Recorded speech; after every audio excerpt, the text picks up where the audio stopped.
Welcome to the Occupational Safety Leadership Podcast, episode number 212. And in today's episode, we will talk about new hire safety orientation and specifically the walk-around function. I think all of us, if we think back of episode 210, we did a bunch of new hire safety orientations, got some fantastic tips and tricks, and uh, Jean does a very good job of just making it very interactive, making a person feel good when they come to the site. So that was episode 209 or 212. So go back and listen to that for like a lot of the classroom type things. How do you set up the classroom? How do you make somebody feel good when they come in? So the one thing that I like to do is also do a walk around.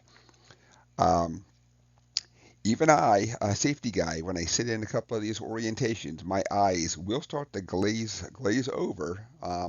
And so I think it's at least I found it really helps me to get up.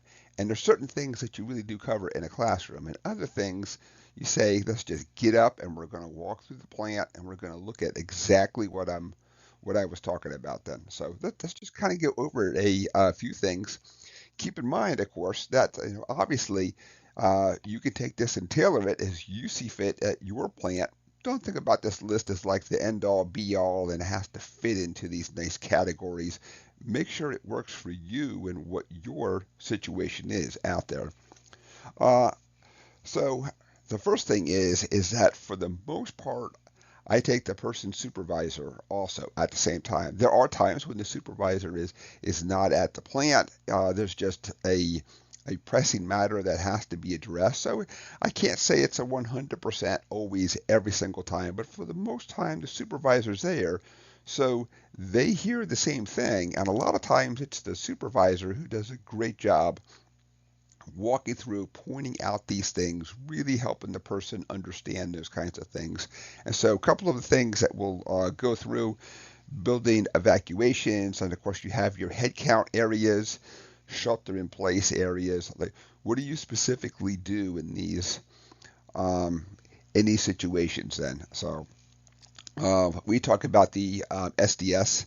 Where do you find the SDS? How do you locate the SDS? And of course, in the classroom portion, we kind of talk about how you read it in the 16 section format, all that stuff. But literally, where do you find it in the plant? Is it a old school, everything is in a binder by alphabetical order?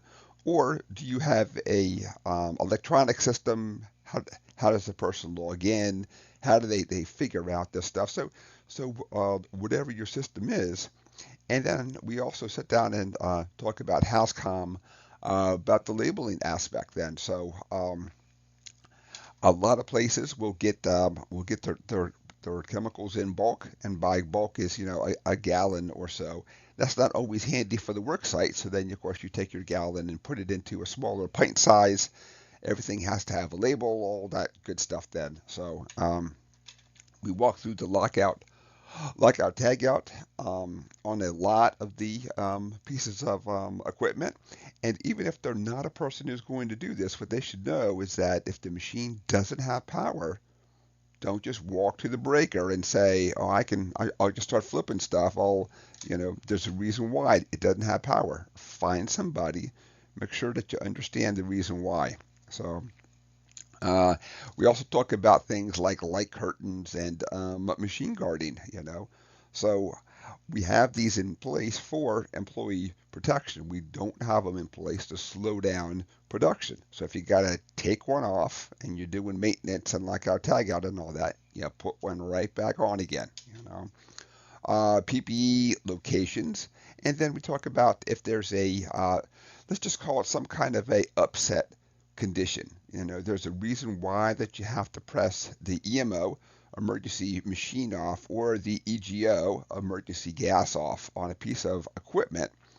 And many times it isn't that it's a safety thing. It can also be have to do with something with quality, is that if the machine is not running correctly, you want this thing off. Don't just keep making something bad, afterwards. So those are just a couple of the things that we'll literally sit down and walk through we'll look at any of the lasers out there and how we have the glasses, the interlocks, and all that. And of course, the glasses are just only for very extreme use. Luckily, I've been able to have enclosed ones, and just what does a person really need? Because um, I am a perfect example of somebody who can pass a test, not always know exactly what I was talking about, but I learned that material good, and I took that test, and and I passed. It doesn't mean that I can apply it in the everyday work site. So I like to have people also do a walkthrough, just to kind of really it gives them a chance to get up and not just hear droning on and on and on about new hire orientation. So that is it for today's episode, number 212. We talked about new hire orientation.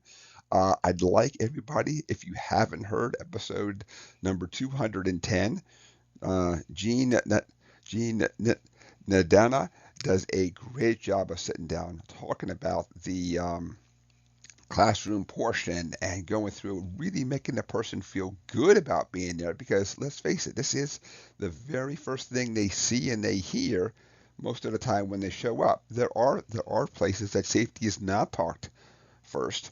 I try to make it the very first topic, the very first thing, even before they even talk to HR about things, because I also know with my own selfish intentions that people lose attention as the day goes on. So I get that too. So episode 212 is complete. I want to thank you for joining me. My name is Dr. David Ayers.